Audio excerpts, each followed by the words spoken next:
to the channel.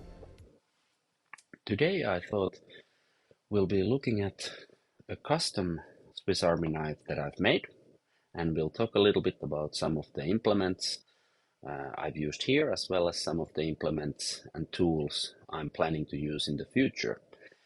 I originally wanted to start a new series on this channel about CNCs, but the packages that I've ordered haven't arrived yet, so those videos will be delayed a little bit. And I thought, why not to make a video about the new Swiss Army knife that I made while we're waiting on those.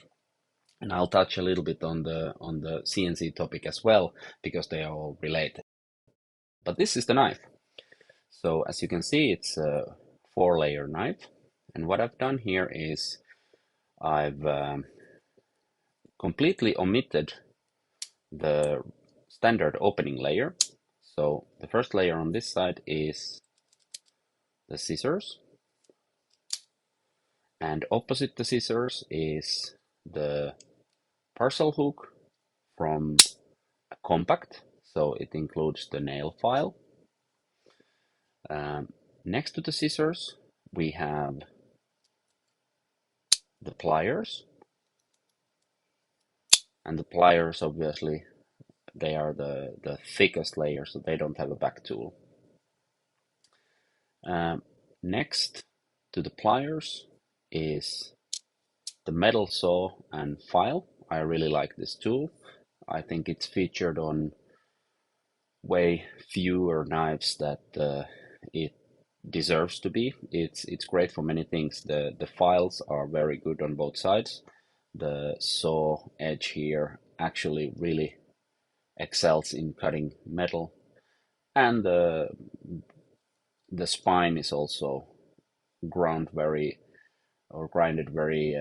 sharp on the edges, so it's good for striking a ferro rod or something like that, scraping. Next to the saw is the large blade, and opposite the large blade is an inline awl from a 93mm knife.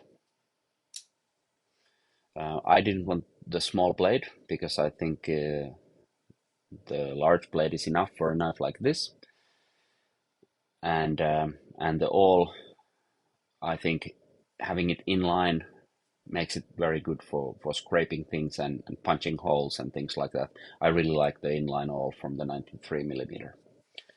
And on the back layer, we also already had a look at the hook with the file, and then obviously there's the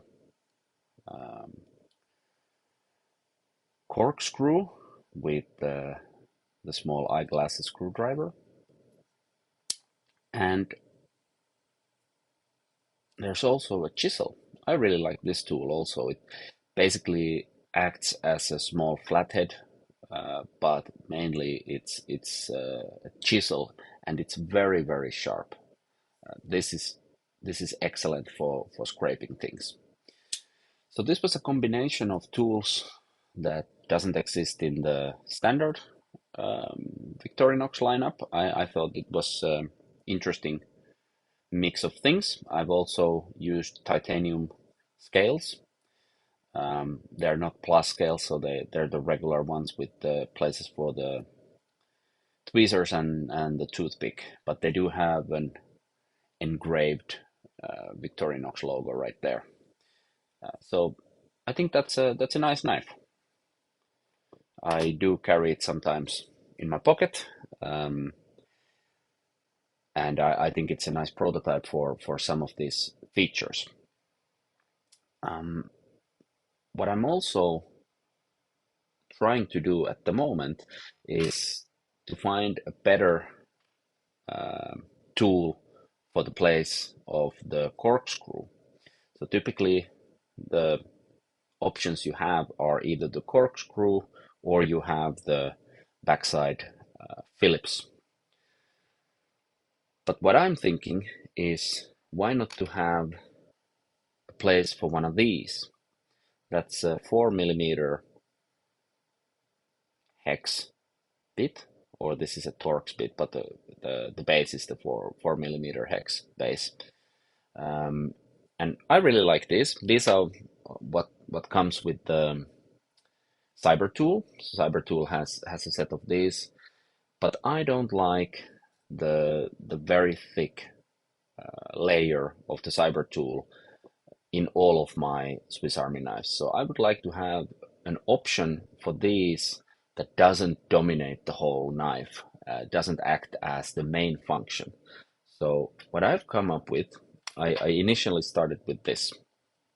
This is just a holder for the bits, and I thought, why not to try and grind it down uh, with a bench grinder and make a hole for it to see if I can actually put it there in place of the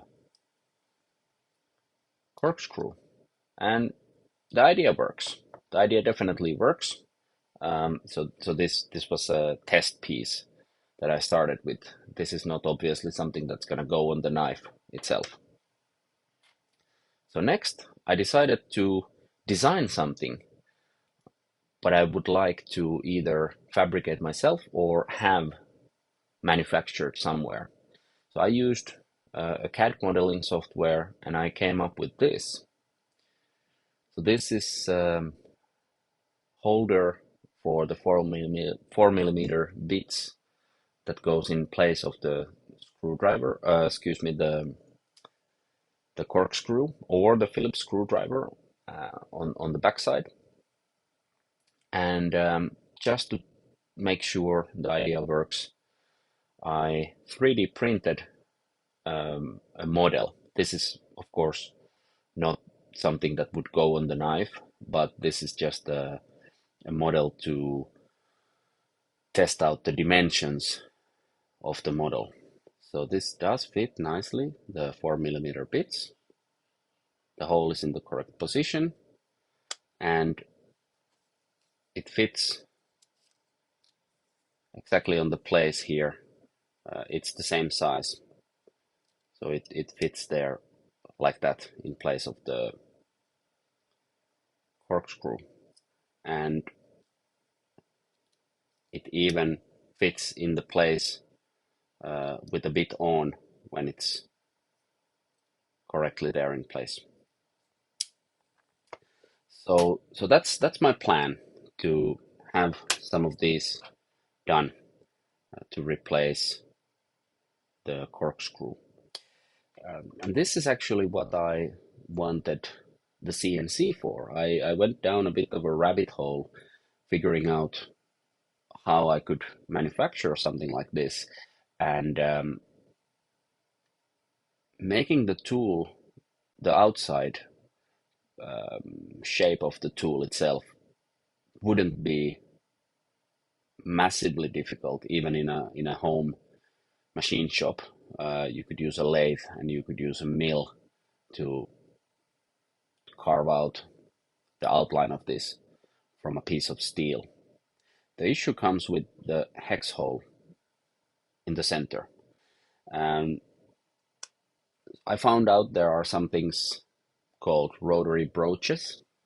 I'm not a machinist. I know very little of these kinds of things, but I'm pretty good with research. So I researched the topics, and what I'm thinking is to get a rotary broach for a mill and figure out a way to manufacture these sorts of things to have them replace the corkscrew. But first, I need to really get into the whole CNC world a little bit better. Of course, I have a 3D printer that's also a CNC machine in a way, but I would like to get into the CNC milling. So I've ordered one of these to start with. This is the 3018 basic desk engraver machine, desktop engraving machine. This is obviously not going to be able to mill steel or anything like that, but I wanted to get my bearings on how to use these machines, get familiar with the toolpath software, the G code, and all of those kind of things that have to do um, with using the tools. So I've ordered one of these machines. It's coming in the mail right now, or with a shipping company, and I've also ordered a bunch of other things. I have a better spindle holder, some other parts. So I'm gonna be able um, I'm gonna be able to utilize materials like aluminum even from the start, even with this simple machine, I hope.